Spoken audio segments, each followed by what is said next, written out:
누가 쓰러지나. 이 뭐 결투입니까? 키워드가 약간 그런 걸 풍기네요 지금. 누가 쓰러지나. 한 사람만. 뭐 이렇게 되는 것 같아요. 자, 기사 있습니다. 보시죠. 오늘 아마도 나올 수도 있고 중요한 결정이 안 나올 수도 있고 뭐 아직은 모르겠습니다만. 국민의힘 이정투구. 이게 무슨 소리입니까? 이정투구요. 사람 이름을 땄네요. 이준석, 정진석. 그러니까 이준석 전 대표, 정진석 현 비대위원장.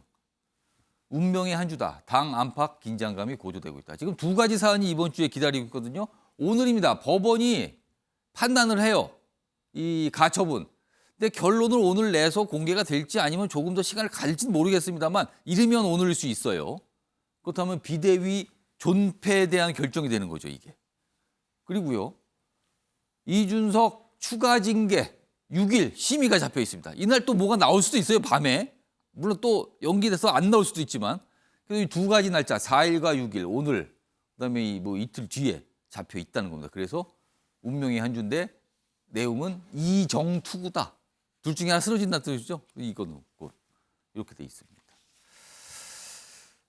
이 상황입니다. 요거 오늘 국민의힘 소속 두 분 나와 계신데요. 두 분께 좀 질문 좀 집중해 보겠습니다. 김재섭 위원장.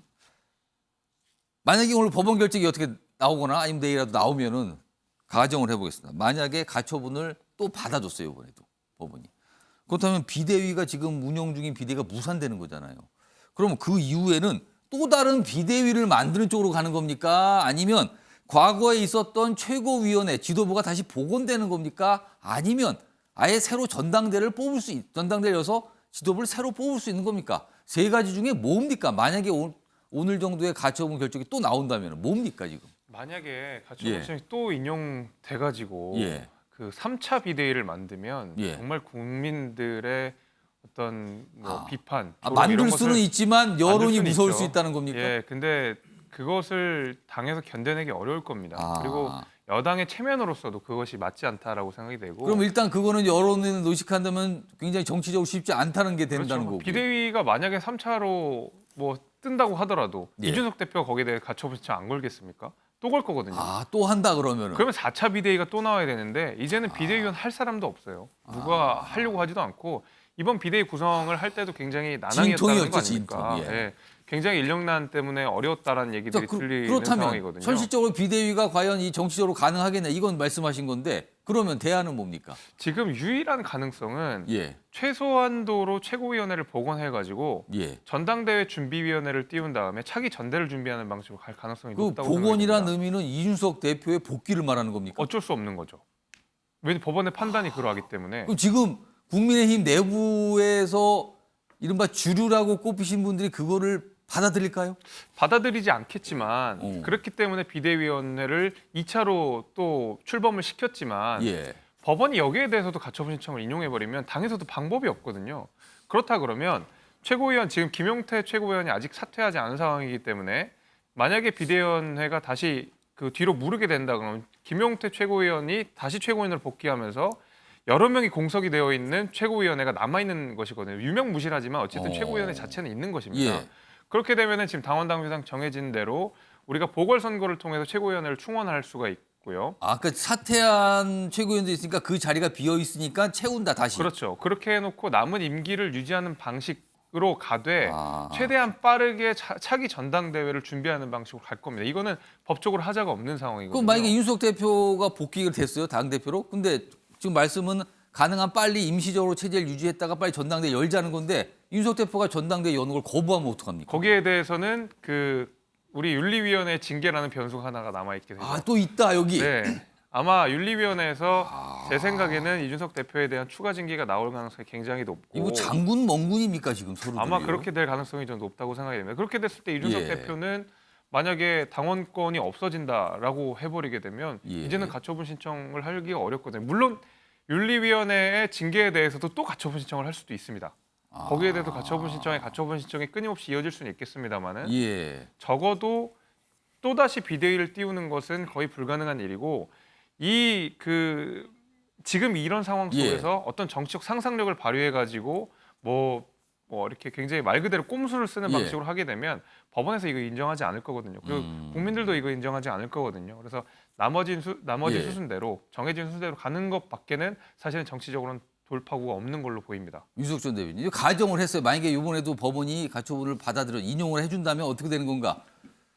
또 다른 비대위는 이거는 정치로 불가능하다고 지금 하고 최고위원회 복귀 그리고 나서 그 위에 짧게 시간 보내는데 전당대회 이게 현실적이라고 지금 얘기했거든요. 유석 전 예, 대변인은 어떻게 보세요? 맞는 말씀입니다. 3차 비대위가 나온다는 것은 불가능하죠. 당원까지 바꿔서 2차 비대위를 출범시켰는데 그것이 법원에서 거절이 됐다. 그렇다면 더 이상의 방법이 없습니다. 근데 제가 김재석 위원장과 생각이 좀 다른 것은 예. 최고위원회가 이전 수준으로 다시 복원되기는 어렵습니다. 그렇게 될 수가 없어요. 그러면 법원에서 예, 말씀하세요. 저희의 당원 당규에 대해서 효력을 문제 삼지 않는 한 지금 개정한 당원이 그대로 유지가 되고요. 개정된 당원이든 기존 당원이든 비대위가 출범을 할 경우에 최고위원은 자동 해산되는 것으로 되어 있습니다. 그래서 김용태 전 최고위원이 사퇴를 하지 않았기 때문에 예. 다시 복권이 된다, 다시 그 자리에 간다. 그렇지 않습니다. 이미 최고위는 없어진 겁니다. 그러면은 그래서 방금 말씀하신 최고위원은 어떤 최고위원을 말씀하시고 다시 새로 들어선다는 최고위원은 뭘 말하는 거예요? 지금 이준석 전 대표에 의한 법원의 예. 판단은 결국은 비대위원장의 직무 집행을 정지하고 현 비대위원에 대한 직무도 정지하는 것이죠. 그럼 비대위가 다시 해산된다고 가정했을 경우에는 주호영 원내대표 그리고 성일종 정책의장 예. 2명의 미니 지도부만 존재하게 되는 겁니다.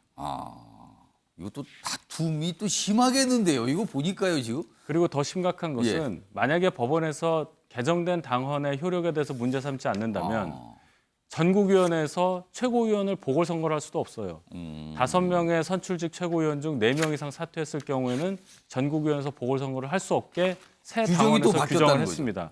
그래서 2명의 미니 지도부. 그걸로 그러면 이준석 대표 돌아올 수 있는 1월까지 버틸 수 있을까요? 이것도 여러 가지 또 다른 차원이 되겠는데요. 현무택 전 부대변인 아까 손 드셨다 마신 거예요? 지금 윤석 대변인 얘기했습니다. 왜냐하면 원래는 이제 그 최고위원이 사퇴하면은 보궐선거를 하게 돼 있는데 보궐이 아니라 전국에서 뽑게 돼 있는데 그 규정이 이번에 없애버렸어요. 그러니까 어찌 보면 이제 퇴로를 차단해 놓은 거죠. 그러니까 만약에 이게 지금 말씀처럼 뭐 당원 당규는 유효한데 그다음에 만약에 가처분 받아준다 그러면 사실은 최고위원 선출도 안 되고 그냥 이 상태로 가는 굉장히 이상한 상태가 될 수 있습니다. 지금 세 분께서 복잡한 설명해 주는데 많은 국민들께서는 그러세요. 아마 국민의힘을 지지하시는 분도 그럴 거예요. 도대체 뭔 얘기를 하고 있는 건가 절차를 지금. 그래서 뭐가 지도부가 어떻게 됐다는 겁니까 도대체. 뭐가 다시 왔다가 사라졌다가 복구했다가 또 사라졌다가 뭐 이러는 거 아닙니까. 이렇게 느껴지실 것 같아요 지금 상황에 대해서는요. 혼란이군요 여전히요. 다음 기사는 이 이준석 전 대표를 바라보는 당내 시각 차이를 좀 보여주고 있어요. 보시죠. 이준석 징계 엇갈린 당권 주자. 김기현 당 알아서 안철수 유승민 더는 안 돼. 그러니까 뭔가 좀 결들이 좀 다르다는 거죠 지금 이렇게. 최근에 입장을 낸 거 봐도 좀 이렇게 보여요. 자 이런 가운데요. 조경태 의원이 이준석 전 대표에 대해서 뭔가 좀 얘기를 했어요. 언론 인터뷰에서. 그 내용 준비했습니다. 보시죠. 당에서? 제가 당대표 되면 제가 공천 출신을 같은데요. 근데 저는 뭐 윤핵관들의 눈치를 보는 사람은 아니니까 특히 국민의힘에 있는 분들은 저한테 대한 좀 공격이 있을 수도 있는데 저는 이 공정과 상식에 맞는 그런 차원에서 드리는 말씀이고. 뭐 공천 얘기 뭐 이런 얘기를 꺼내셨어요. 임재석 위원장, 조경태 의원과 같은 목소리가 당내 다수입니까? 소수입니까 지금? 아직까지는 소수죠. 소수다. 네, 그 얼마 전에 의총에서 이준석 대표에 대한 추가 징계를 하면 좋겠다라는 의사를 윤리위에 전달까지 하지 않았습니까? 의총에서 회의를 통해서 나온 결과거든요. 그 얘기는 뭐냐면 국민의힘 국회의원들 중에서 대다수가 사실 이준석 대표에 대한 추가 징계에 대해서 찬성을 하고 있다는 것이고 추가 징계라고 하는 것이 남아있는 것이 제명밖에 없다 그러면 공천은 훨씬 더 먼 얘기죠. 저는 그런 의미에서 조경태 의원처럼 뭐 이준석 대표를 복귀를 시켜서 공천까지 주겠다라고 하는 분들은 당내에서도 굉장히 소수라고 생각이 됩니다. 아마 조경태 의원은 이준석 대표를 지지하는 젊은 유권자들을 아마 포섭하려는 메시지였다고 저는 생각이 저는 되는데 친윤이 아닙니다. 이걸 굉장히 강조하는 것 같아요. 그렇죠. 그러면서 이제 동시에 친윤 성향이 아닌 그 국민의힘 젊은 지지층들을 흡수하려는 메시지로 보이지만 사실은 당내에서 그런 목소리가 줄인 것은 결코 아닙니다. 자, 윤석열 전 대표님. 물론 이게 이제 판단의 영역이긴 하지만 이준석 전 대표를 바라보는 국민의힘의 다수의 생각은 뭡니까? 좀 거친 표현이긴 하지만 국민의힘의 울타리에서 같이 정치하기가 어렵다 이렇게 판단하는 지금 이 상황이면 좀 어렵다. 그런 생각이 대세라고 보고요. 다만 이준석 대표는 계속 국민의힘 울타리에서 정치를 하고 싶다는 그런 의지를 보이는 거죠. 의지를 계속 법원에 호소하고 당원 있지 가입 않습니까? 이런 얘기를 자꾸 하고 있거든요. 예, 지금. 그렇습니다. 그 지점에서 이제 충돌이 나는 건데 그렇기 때문에 이제 징계 얘기가 나오는 거예요. 예. 징계를 더 세게 해서 아예 배제를 시키자는 그런 강경론도 있는 반면에 예. 지금 조경태 의원처럼 품어서 공천까지 내가 줄 수 있다 당대표가 되면 그런 얘기까지 나오는 굉장히 그 폭이 큰 의견들이 있다 이렇게 말씀드리겠습니다.